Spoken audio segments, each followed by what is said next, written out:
नमस्ते दोस्तों, आप सब कैसे हो। आशा करती हूँ आप सब लोग बहुत अच्छे होंगे।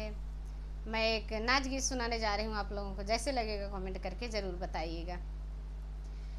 मोरावा बोलिया बोलई अब का करी, मोरावा बोलिया बोलई अब का करी।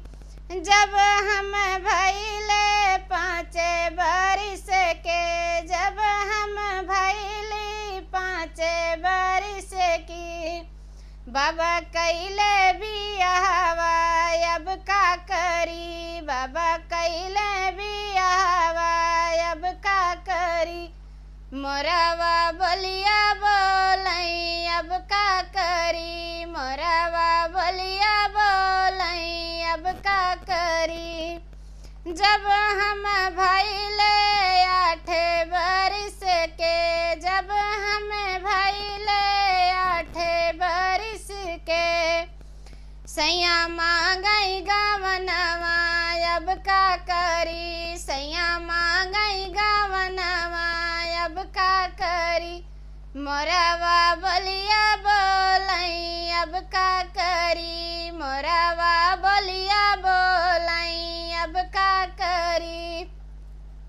जब हम भइले 12 बरिस की, जब हम भइले 12 बरिस की, बाबा दिहले गवनवा अब का करी, बाबा दिहले गवनवा अब का करी।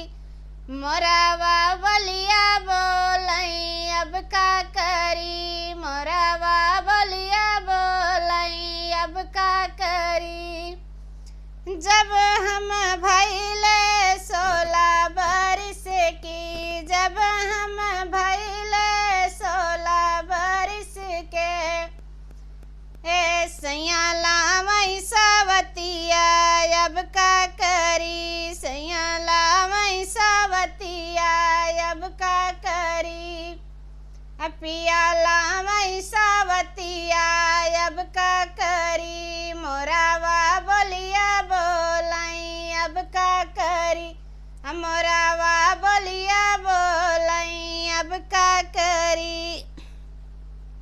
दे तू ना मोरी सासू छुरिया कटरिया, दे तू ना मोरी सासू छुरिया कटरिया, तजी देते परनवा अब का करी, तजी देती परनवा अब का करी। मोरावा बोलिया बोलई अब का करी, मोरावा बोलिया बोलई अब का करी। काहे के मोरी बहू तजबू परनवा, काहे के मोरी बहू तजबू परनवा, चली जाती नैहरवा अब का करी, चली जाती नैहरवा अब का करी। मोरावा बोलिया बोलई अब का करी, मोरावा बोलिया बोलई अब का करी। काहे के मोरी सासू जाई नैहरवा, काहे के सासू चली जाई नैहरवा, भौजी मरी है तनवा अब का करी, भौजी मरी है तनवा अब का करी। मोरावा बोलिया बोलई अब का करी, मोरावा बोलिया बोलई अब का करी। मोरा